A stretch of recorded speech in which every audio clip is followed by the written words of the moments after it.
Hello everybody and welcome back to a Slice, a Spice, and a Dice movie reviews and all things scary movie and horror.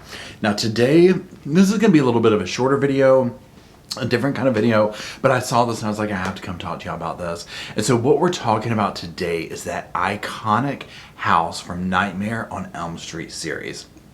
That franchise. Y'all, it has hit the market, okay? And I am like, take my damn money right now. So Nancy's house from Nightmare on Elm Street has hit the market for a little over $3.2 million. Now they are taking offers all the way up into Halloween night, I think at like midnight or something. I would love to know the offers that have come in on it, by the way. Now, before, what I want to do in this video is I want to just show you all some of the pictures of the listing and just kind of talk about it, because once they went inside, obviously I'm like, God, it would be so cool if it was like it was, you know, in the movie or whatever. But nonetheless, I love the house. I'm just like, this is so cool what they've done. And yeah, I mean, it completely looks like the house on the outside. All that being said, I would love to find a replica of the home. Y'all, if anyone out there knows how to find that, and I am talking about like from Wish or something like that, because actually I just got ripped off trying to buy me a Jason thing, not on Wish but on something similar, and I'm still dealing with it and a little salty.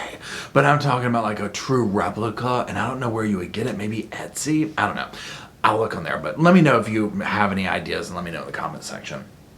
So let's go ahead and talk about the house. So it was built in 1919. It's located at 1428 North Genesee in LA. The two-story Dutch colonial home, it features 3 bedrooms, 3.5 bathrooms, and it's like 2,700 square feet. The home was recently renovated by an English designer in the mid-aughts, and the two-story main house has walnut floors weaving through archways and an open retro modern kitchen, built-ins, grand primary suite, bathrooms in every bedroom, separate laundry room, and lots of work from home options. It also has a little detached guest house with its own pergola, covered patio, and there's like a kitchen and little designer done bathroom out there. Okay, so just looking at the pictures and whatnot, I love the style of it. I love the dining room. I think that's amazing. Now also, this was like the house that was, I guess, the actual outsides of the house, whatever were used in part 1 and 2. So this is one question I have. Like when you look at the outside of the house, the pool area, was that the pool that they used in part 2?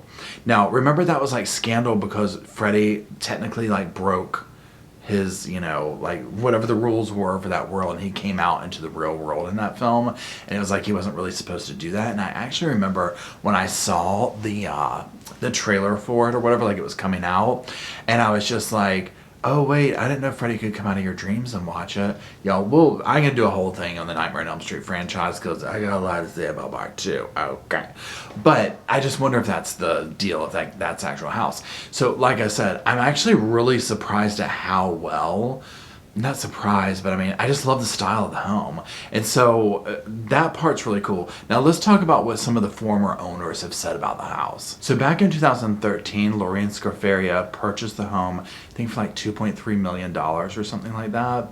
Now they said that the house had like this creepy vibe, mostly because of just, yeah, obviously the history of it being the Nightmare on Elm Street home, that kind of like evil vibe to go along with it. Now, to my knowledge and to what I've found, like there's not actually any, you know, there's never been a real tie of like, hey, there was a guy that used to live in this house, like the real Freddy or whatever. But nonetheless, just having that whole vibe. Now, this house has been a very popular stop on like tourist destinations, that kind of thing, for people looking at, you know, Hollywood things and whatnot. So again, it's an iconic image, that home. So buying into it, you kind of know, okay, that's what you're getting. You know what I'm saying? To me, you would almost have to change the front of the house, like the outside of it, to get away from people wanting to come see it. Now, back in 2008, someone had purchased the home, and they spent like a year doing it, and it sold for, I think, $1.5 million back then. Now, the original house was not obviously anything like this. It was very decrepit. It was kind of like an eyesore. The owner who bought it in 2008 said it was like the only house on the block that looked uncared for. The pool looked like nobody had touched it in 10 years. I mean, it just kind of like gone away. which, you know, was serving Nightmare on Elm Street vibes as far as I'm concerned. So that's a deal. Let me know what you think of the house down there. If anybody wants to go in with me and buy it, we'll have a little vacay spot out in LA. Let me know. You bring, you know, let's say 99.9% of the money to the table. Okay, I'll bring that 0.0001%. Anyways, I appreciate everybody. Let me know if you know where I can get a replica of the house.